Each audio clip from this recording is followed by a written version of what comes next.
Welcome back to What Are Noobs with General Disturbance. This is the T92 HMC, the Tier 10 American SPG. It's located on the north spawn of Murovanka, and it's under the command of 73north. And he's got the improved rammer, the bouncy gun lane drive, and the rotation device. The standard rotation device. Let's go. Game on!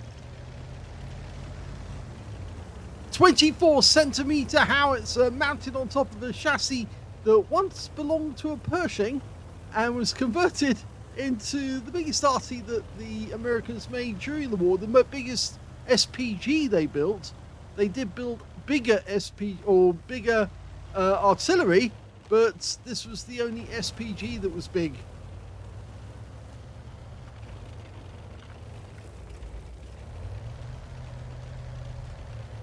Parking himself in, and he's parked very close to the T212A.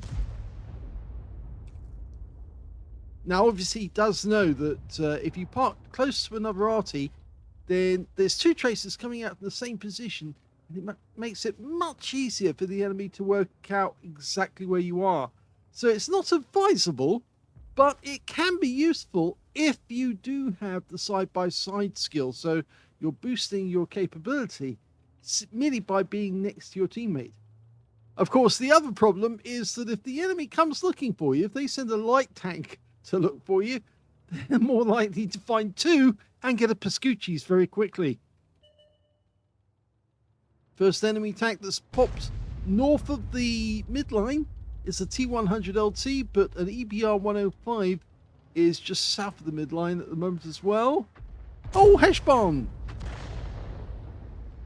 As you know, we call it the Heshbon. Other people call it something slightly different. But as we do have children watching this video, we don't like to call it the other thing, because if we did, it's encouraging them to say something rude.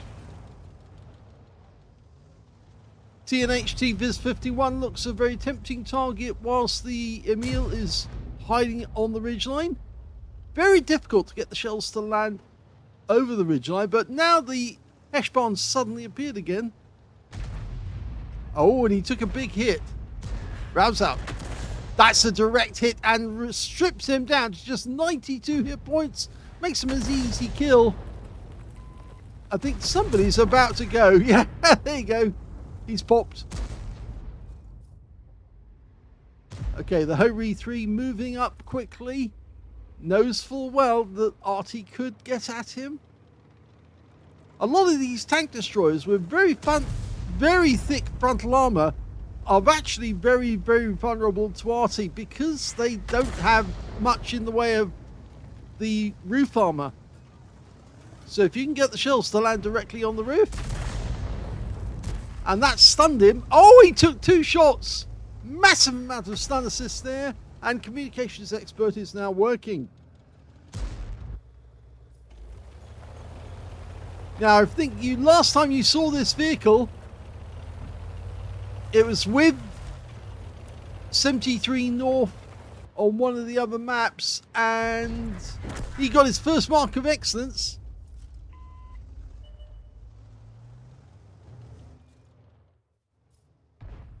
Oh, Sharp Future 4, very thin armor. He's loaded. He holds back on firing though, mainly because he knows that the Sharp is going to move fast. Can put the round into the TNH. Rounds out.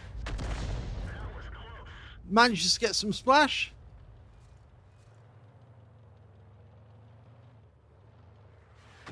Now, as you know, this RT only carries 16 rounds in total.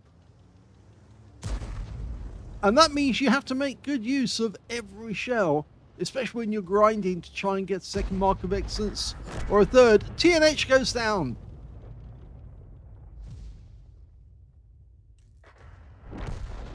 Can't see that Shah anymore, but that's probably because he's hiding in one of those bushes. In fact, he's not. He's that's where he is. Direct hit, 572. Good shot.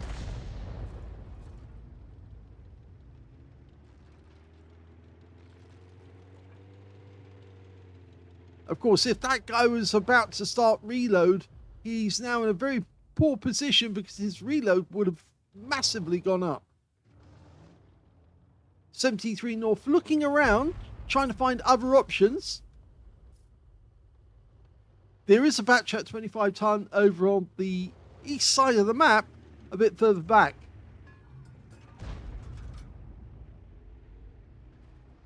There's the T100 LT. We just spotted where one of the RTs is. Fires in. Oh, he killed the T100 LT. What a great shot. Very difficult to get that shell to go down on that ridgeline.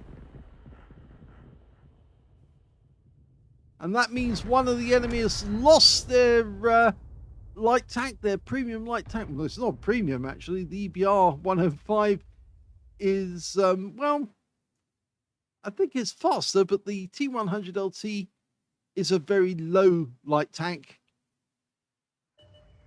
And there's the Shah. Almost loaded. Here we go. Rounds out. Landed short. He's having a quick look to see where the shell might originate from, because he knows the enemy RT is in this location. They've got a GW E900 and an M53 M55. So we're inspecting to see if we can spot the tracer originating from a spot around about here. We're almost loaded. If he hasn't moved. Oh, he fired from that position behind the trees. No, a little further over, I think.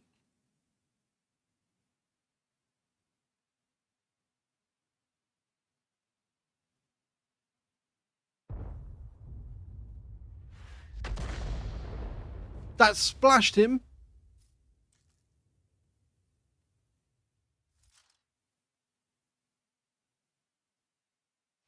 Oh, there's the other one. The M53 is still just behind the cap area. So he didn't move very far from the spawn point.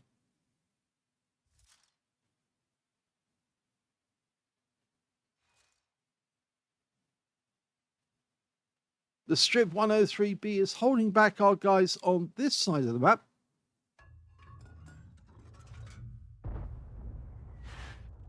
That was a direct hit. No doubt about that. No explosion indicates a direct hit on target. A blind target hit. A lot of non-Arty players ask how Arty can get blind hits so regularly. Well, it's down to the firing positions. You pick a firing position which is regularly used by other players. And of course, you've got to remember, an Arty player does play other things. And he might know that position, know it well. And obviously, he just needs to put the shell in the right spot.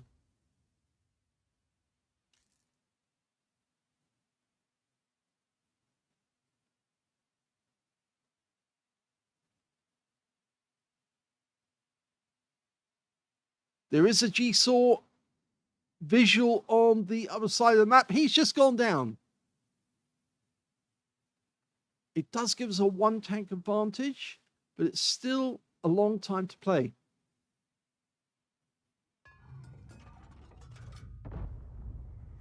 I think he was hoping there for some splash. We've just spotted that M53, M55 again. And they've just lost their EBR, and now they're 3 down on us. They've got 2 RT, 2 tank destroyers, and 1 medium.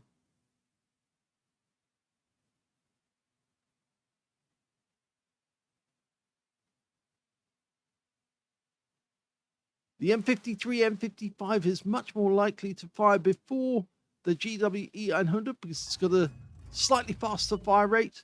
And there's the M53, just got spotted by somebody on our team, the EBR 105. And it's a splash kill.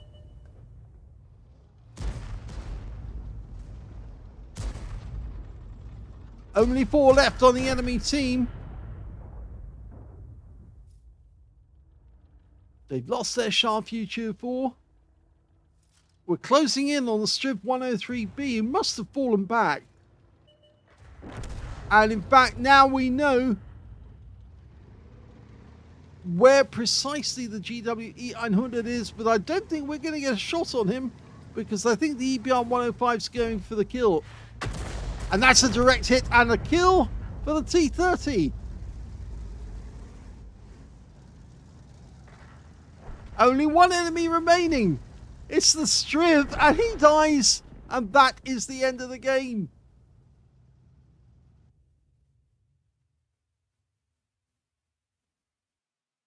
Here's the end of battle stats, and that was first class tanker for 73 North in the T92 HMC. He also got his second mark of excellence out of that game, and he got a bruise medal for getting at least 5 critical hits. In this game, he managed to get 9. And his win rate was 3,370, which is super Unicum standard. Let's have a look at team score. Well, he didn't get the highest damage in the game because that went to the Strib 103B on the enemy team, who picked up a tank sniper and 4,419 hit points. So he obviously didn't get 20% of the enemy hit pool, but it was tier 10. When it came to the second highest damage, that was the Shure Murat, who managed 3,640 hit points. And after that, it was the Object 268, who managed 3,212 hit points of damage. 73 North picked up 2,973. He was only beaten by one player on the enemy team, the high scorer, and 2 members of his own team, puts him in 4th place overall.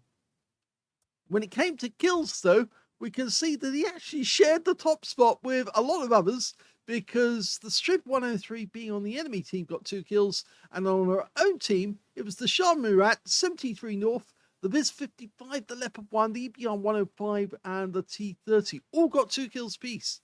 So, pretty even skilled team. And when it came to base XP, we can see he's in 3rd place with 825, because the top scorer is the Shure Murat with 962. Then came the EBR 105 with 894, and then 73 North after that in 3rd place. He fired 13 rounds, so he still had ammunition left at the end of the game. 5 direct hits on the enemy, 1 penetrating shot, and 10 splash. Damage of 2,973 hit points, all of it at more than 300 meters. Now, do we know which one he actually penetrated in that game? Well, I would have thought it was the T100. Yes, it was 350 hit points of that one. A light tank, which is designed to go fast, but being that it goes fast, it also has fairly light armor, and that's the one that took the shell that penetrated. 6 enemy vehicles were damaged, 2 were killed, and he got 1,219 hit points for stun assist off 8 stuns. On a free player count, he actually made a profit of 4,642 credits. He got 7 bonds for tier 10, and he also picked up 825 base XP out of that game as well. So congratulations on getting your 2nd mark. Now he's working on the 3rd mark. Excuse me. That probably means he's going to have to throw all caution to the winds and work his rear off a lot in order to get the 3rd mark. It's a lot of effort to get as much damage as you can, and sometimes it does actually help if you use the non-stun HE to maximize the amount of damage that you can do from each shot. But we'll have to wait to see what 73 North gets up to. He's more than likely going to go for a few HE rounds to give him the stun assist out of it as well. But he is getting very accurate, and that's really helping. And some of those shots, like the one on the T100 LT, were excellent shots right over the ridgeline into the side of the vehicle, and end of story for them. Hope you enjoyed that replay. If you did, please give this video a like, and thank you for watching.